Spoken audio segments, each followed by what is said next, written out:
കാലവർഷം അടുത്തെത്തിയിട്ടും സംസ്ഥാനത്തെ മഴക്കാലപൂർവ്വ ശുചീകരണത്തിൽ ഗുരുതര വീഴ്ച വരുത്തി സർക്കാർ. മാസങ്ങൾക്ക് മുൻപേ ആരംഭിക്കേണ്ട മുന്നൊരുക്ക പ്രവർത്തനങ്ങൾക്ക് ഫണ്ട് നൽകുന്നത് ഇപ്പോൾ മാത്രമാണ്. കൊതുക് പരത്തുന്ന വെസ്റ്റ് നൈൽ പനിയടക്കം മഴക്കാലത്തിന് മുൻപ് ആശങ്കയുയർത്തി റിപ്പോർട്ട് ചെയ്തിട്ടും സർക്കാരിന് യാതൊരു അനക്കവുമില്ല. സംസ്ഥാനത്ത് മഴക്കാലം വിളിപ്പാടകലെ എത്തി നിൽക്കുകയാണ്. കാലവർഷത്തിന് മാസങ്ങൾക്ക് മുമ്പ് ആരംഭിക്കേണ്ട മഴക്കാലപൂർവ്വ ശുചീകരണം എവിടെ എത്തി ഒന്ന് പരിശോധിക്കാം.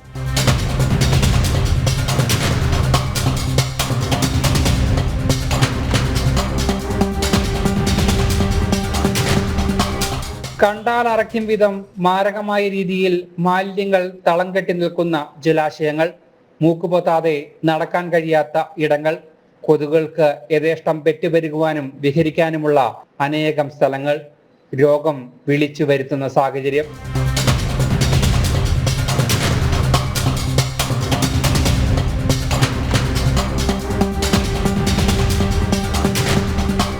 മഴക്കാലത്തിന് മാസങ്ങൾക്ക് മുമ്പേ ആരംഭിക്കേണ്ട മഴക്കാലപൂർവ്വ ശുചീകരണം ഇതുവരെ എങ്ങും എത്തിയിട്ടില്ല.